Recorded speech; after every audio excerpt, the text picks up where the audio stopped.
Assalamualaikum warahmatullahi wabarakatuh. Waalaikumsalam warahmatullahi wabarakatuh. Sebelumnya, Ibu mengucapkan terima kasih kepada Ananda semua yang sudah berkesempatan untuk hadir di kegiatan kita pada hari ini. Sebelumnya, apakah Ananda sudah kenal dengan Ibu? Belum. Aku sudah ketemu waktu itu. Dia tahu namanya. Ya udah. Baik, Ibu akan memperkenalkan diri Ibu. Perkenalkan, nama Ibu Dea Trianaka, biasa dipanggil Dea. Halo Ibu Dea. Ibu.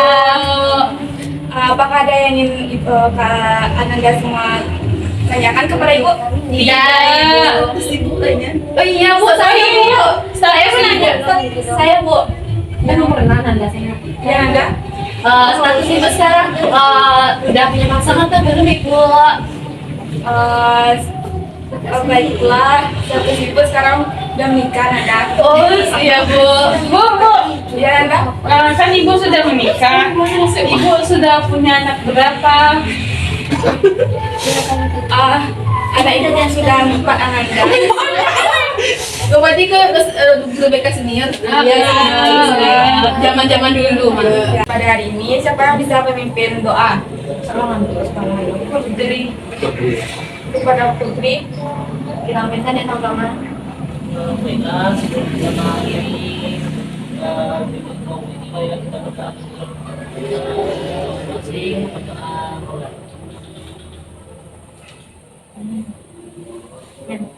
doa selesai.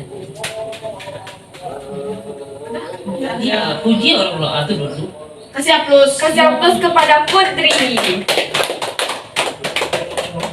Baiklah, Anda kan belum mengenali satu sama lain. Kita perkenalkan diri terlebih dahulu ya. Iya, Bu. Dari Anda. Perkenalkan, nama saya Muhammad Ihsan dari IPA 2. Selanjutnya, Perkenalkan, nama saya berasal dari Pejalan PS2. Perkenalkan nama saya Chelsea dari Perkenalkan, nama saya Sakurawani, panggilan saya Sakura. lanjut. Perkenalkan nama saya Hana dari IPA 2. Perkenalkan nama saya Sarimi dari IPA 2. Bu, nama saya Jennifer dari IPA 3. Perkenalkan, nama saya Rama Putri dari IPA 2. Oke, makasih Anda. Baiklah, apakah Anda semua sudah tahu apa itu bimbingan kelompok? Sudah Ibu. Belum, Bu.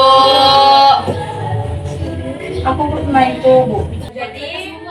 Jadi anak-anak, konseling kelompok ini merupakan layanan bimbingan kelompok yang memungkinkan anggota kelompok memperoleh kesempatan untuk membahas dan memecahkan permasalahan yang sedang dihadapi melalui bimbingan kelompok ini.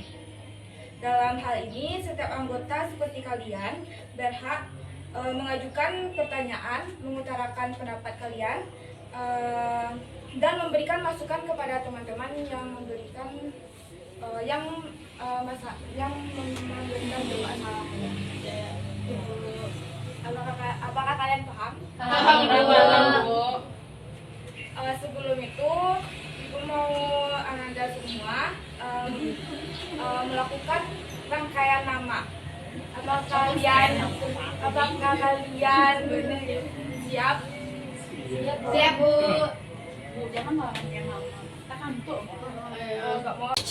Sepertinya Anda semua udah mulai bosan ya. Kita akan melakukan games. Suka Anda semua berdiri. Jika Ibu pegang kepala, maka kalian akan pegang kepala. Jika Ibu tidak ada mengatakan Ibu berkata, maka kalian tidak boleh memegang apa yang Ibu suruh itu. Oke, Bu, kalian paham? Paham, Bu. Ibu berkata, pegang kepala. Ibu berkata, pegang pipi. Ibu berkata, pegang kaki. Ibu berkata, pegang bau. Pegang lutut.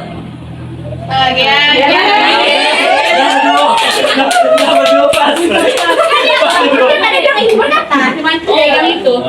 Nah, jadi yang salah Beri hukuman. Putri sama Sama? Chelsea. Yoi, Chelsea selama berdiri di depan Chelsea. Chelsea Cece. Tapi kok Dri? Ih, lucu. Teman-teman Chelsea. seluruh teman-teman Anda semua, dengan Anda semua, apa hukuman yang akan Anda berikan kepada teman Anda yang salah? Nyanyi Chelsea. Iya, Putri Chelsea, Bu. Oke. Nyanyi. Bu, nyanyi gombalin Chelsea, Bu. Putri gombalin Chelsea. Bu. Iya, gombalin Chelsea jadinya, Bu. Iya, Bu. Ya pokoknya Chelsea sasarannya, Bu. Iya. Oke, kepada Putri silakan gombal Chelsea. Anda semua tolong lihat ke depan.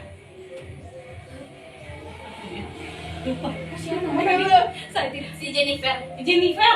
Aku adik, Kak. Kamu penyanyi ya kita. Jennifer udah. Ntar apa Jennifer lagi?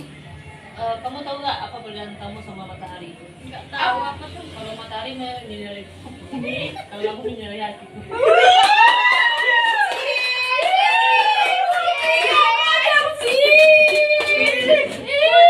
Putri merah hidungnya. Selamat menyambut kepada Putri dan Chelsea. Baik Anda semua, jadi dalam pimpinan kelompok ini terdapat beberapa asas. Asasnya ada 5. Yang pertama itu asas kerahasiaan. Semua anggota wajib merahasiakan permasalahan yang sedang kita bahas pada pertemuan hari ini. Tidak ada dari anggota yang menceritakan kepada orang lain. Yang kedua itu asas keterbukaan, di mana semua anggota kelompok terbuka dalam menyampaikan pendapat mereka masing-masing mengenai permasalahan yang sedang kita bahas pada pertemuan ini. Yang ketiga itu kesukarelaan. Setiap anggota sukarela tanpa paksaan untuk mengikuti kegiatan ini.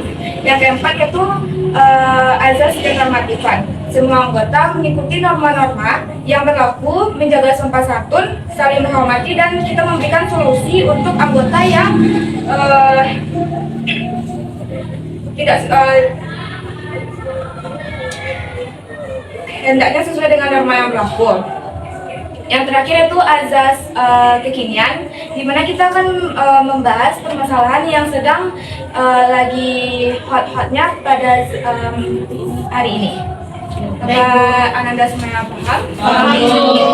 Apakah Ananda semua sudah bisa melanjutkan pembahasan kita mengenai topik? Sudah, Bu. Baiklah. Ibu akan memberikan topik kepada Ananda semua. Topiknya itu mengenai adanya perbandingan antara adik dan kakak yang dilakukan oleh orang tuanya. Apakah Ananda semua pernah mengalami atau ada seseorang yang dekat dengan Ananda mengalami hal tersebut?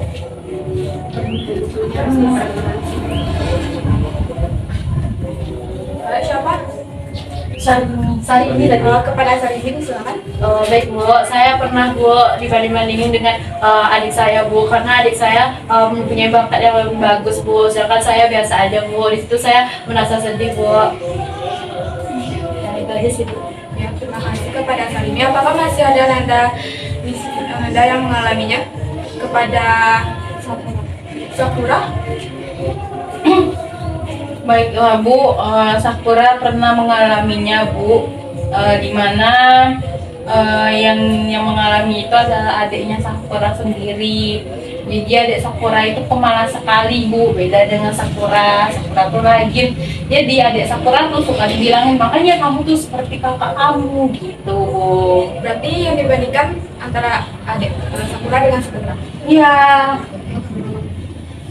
Ya, apakah ada lagi? Tidak, Bu. Makanya anak itu, Bu, anak yang Oke, terima kasih kepada Sakura dan Sarimi sudah mengeluarkan pendapatnya. Kita beri aplaus. Baiklah, menurut Ibu dari permasalahan Sarimi, itu kan Sarimi dibandingkan dengan kembaran Sarimi. Enggak ada kembaran. Cuma adik juga. Hari ini Sakura Baik. Jadi kan Sarimi dibandingkan dengan adik Sarimi. apakah Sarimi sudah pernah mengutarakan pendapat Sarimi kepada orang tua Sarimi? Belum Bu, saya memandang semua permasalahannya Bu. Kadang saya merasa sedih Bu. Sakura nih. Bisa? Enggak ada sekolahnya aja. Sakura Enggak salah ya? Menurut Ibu, jika kita dalam suatu situasi seperti itu, jangan memendamnya dengan diri sendiri. Lebih baik Ananda semua mencari untuk teman curhat Ananda. Supaya itu, karena kalau kalian memendam sendiri itu akan mengakibat banyak keburukan pada diri kalian. Baik Bu, baik. Anda, apa pendapat Anda semua mengenai topik kita membandingkan antara orang tua membandingkan anak? Apakah ada yang lain? Jennifer. Kepada Jennifer, silakan. pendapat waktu itu pendapat Jennifer Bu, mungkin kalau kita dari sisi orang tua kan susah.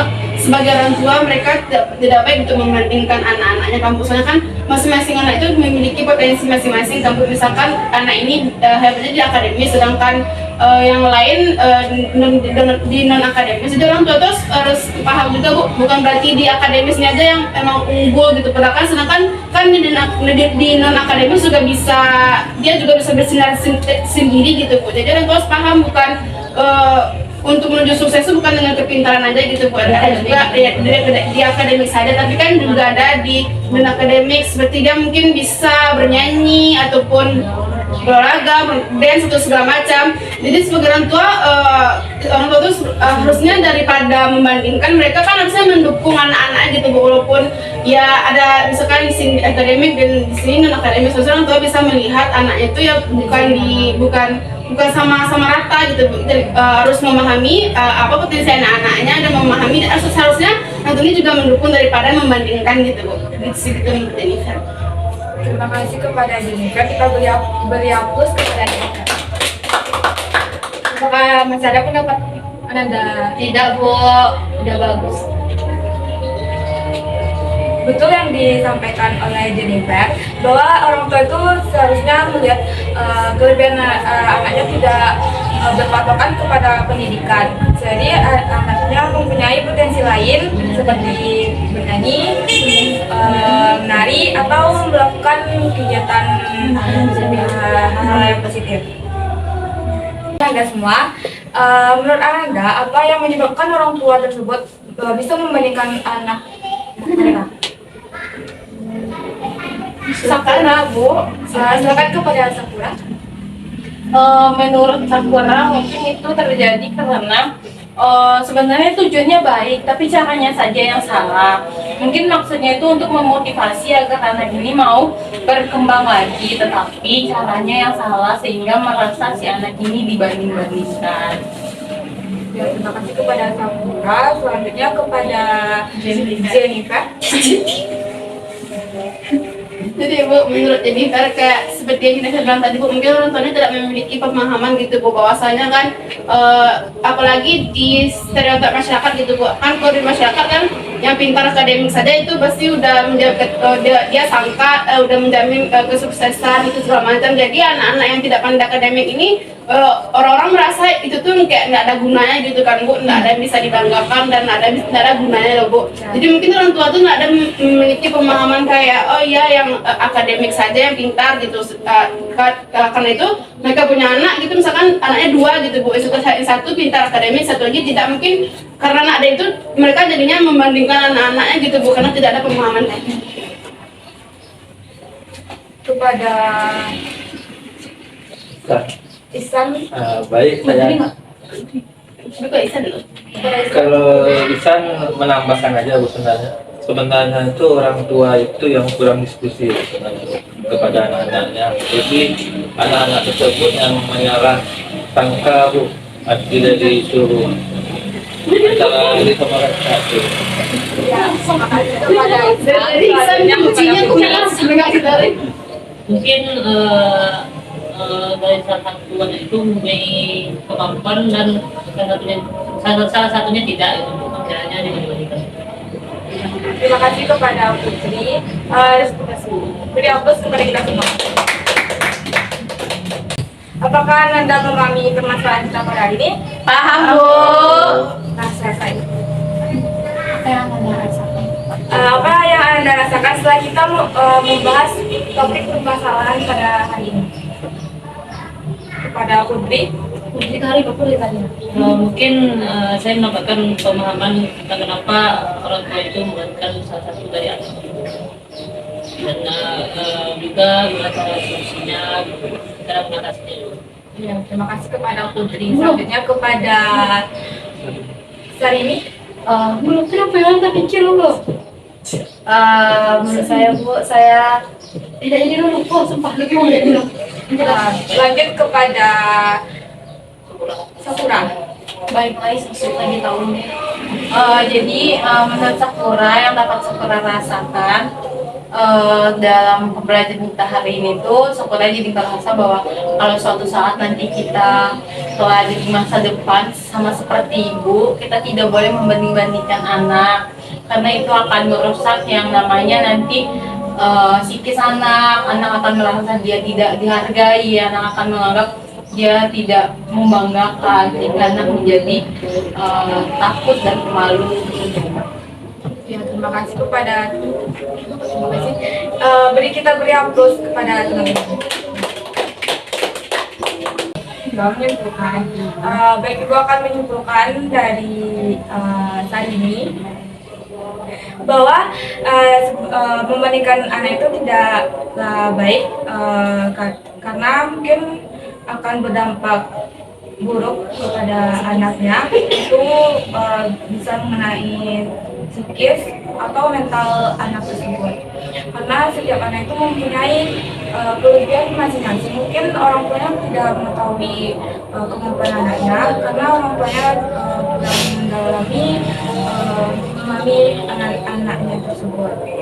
Jadi sebagai anak maupun orang tua, mungkin anak bisa membicarakan baik-baik kepada orang tuanya, dan orang tua juga bisa dari hal itu mungkin orang tua bisa memahami anak tersebut. Ya, seperti itu. Oke, baik Bu.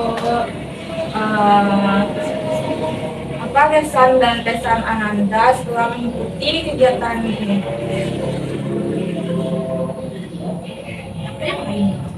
Putri. Chelsea. Kesan-kesan Mbak, yuk.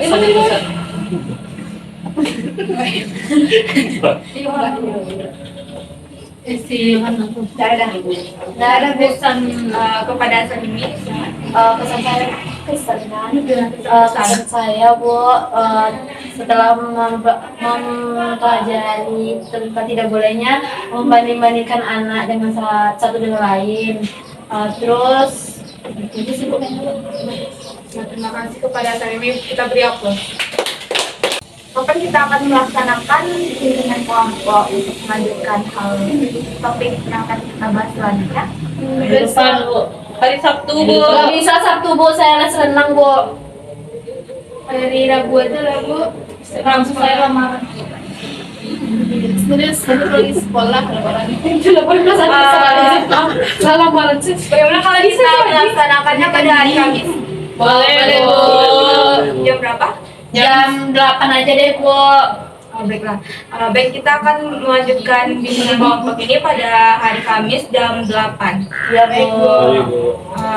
Sekian dari Ibu. Jika ada yang salah, mohon dimaafkan. Assalamualaikum warahmatullahi wabarakatuh. Waalaikumsalam warahmatullahi wabarakatuh.